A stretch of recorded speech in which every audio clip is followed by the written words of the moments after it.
Okay, today we're going to do the Rachmaninoff E-flat Prelude Opus 23, number 6. Now, a couple of general things. I'm going to try to consolidate some thoughts I had earlier, which took me 3 videotapes.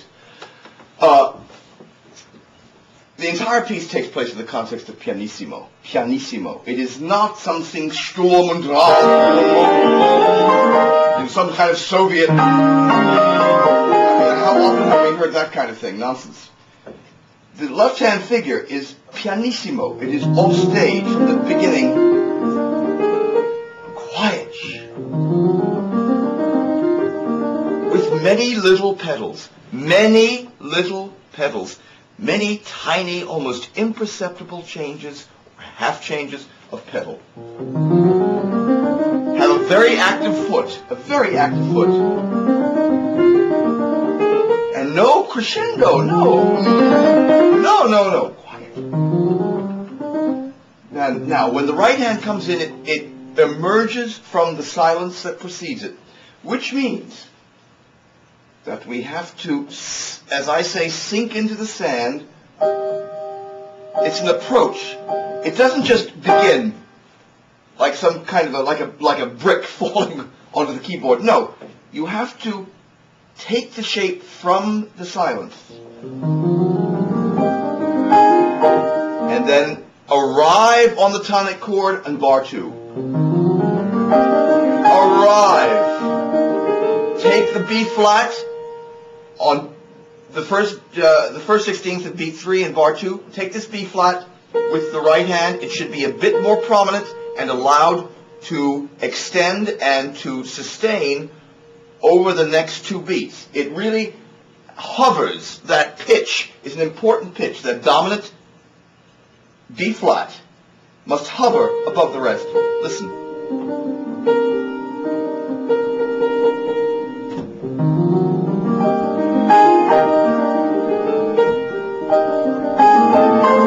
It really is ghostly, which means you must change the pedal on the B flat on the 3rd beat of the 2nd bar. You must change the pedal there.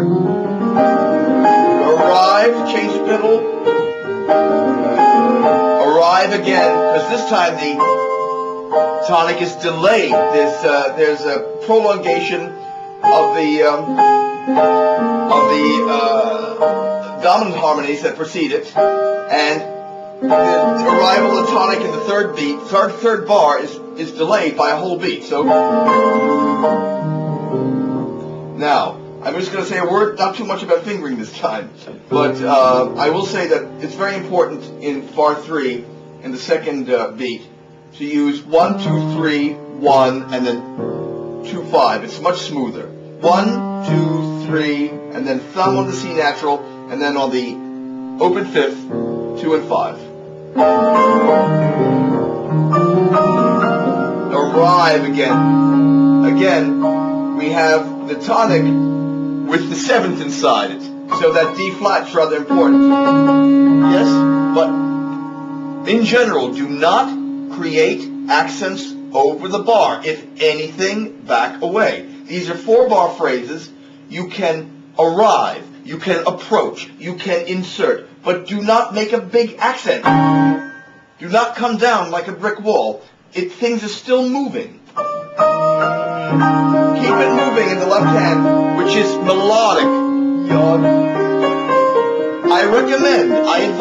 I advise you to practice the left hand for a while with both hands to give you the sense of its trajectory, its motion, its voicing, and like so many other melodic lines like this, it really is a kind of contrapuntal melody. It implies more than one voice.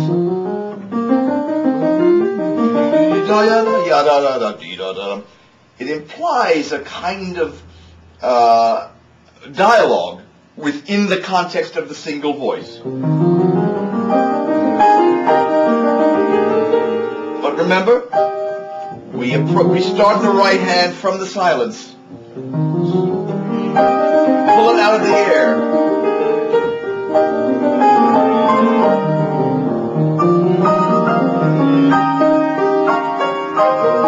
And now Now show me the distance in that diminished fifth from the G to the D flat in bar 4. Let me hear and show me the distance. Illustrate that.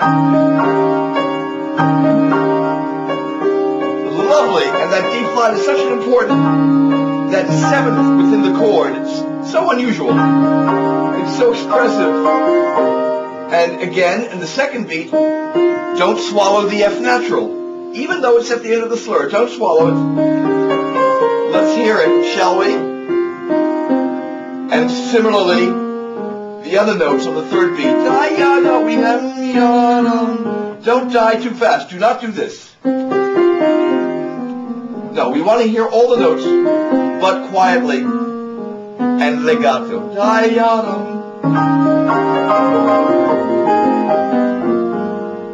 Arrive there. Be careful of the pedal. Change the pedal after the first beat. Change the pedal on the second beat of the fifth bar on the E flat. But we essentially have to hear the resolution. And since we have all of this stuff to hold on to, we can only do that with the pedal and then change the pedal here on the E flat while holding the right hand, of course, which is 2 beats. And then again, now we need a little bit more texture the second time round. It's the second statement of the theme. Can you bring out the left hand a little bit more? Ya-da-dum, ya-dum, especially the F sharp. And again the B flat. And you can be a little bit more giving and generous with the left hand this time.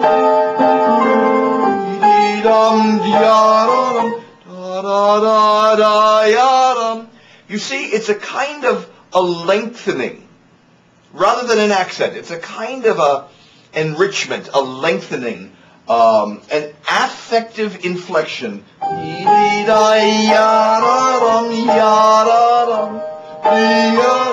not, no, but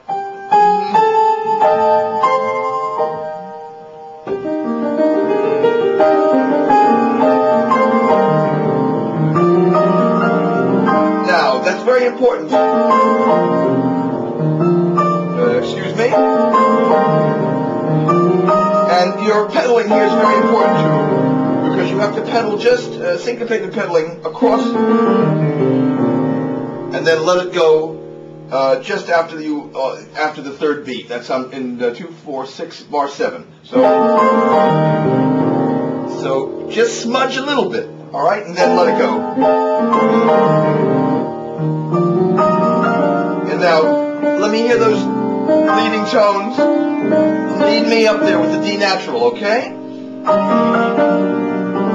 Now, when you come to these chords, a chord like this, you must be very careful not to make an accent. It's very tempting to go, because it's difficult, because it's a widespread. Listen, play very quietly the lower partials, and then separate by a millisecond the last note, the E flat. Why? Because what we want to hear is the line, starting with the E flat. So, can we... You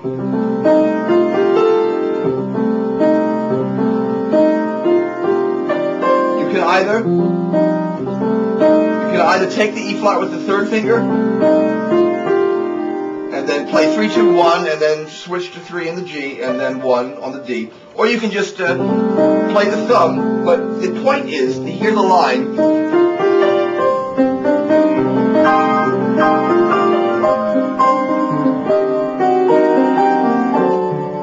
And again, here, the second part of that bar, the second half of that bar, we must hear the melody. Don't swallow the melody. Look. This is in bar 2, 4, 6, 8. Let's hear it. Ya-da-dee-dee. Don't swallow the B flat. And then diminuendo, and then arrive.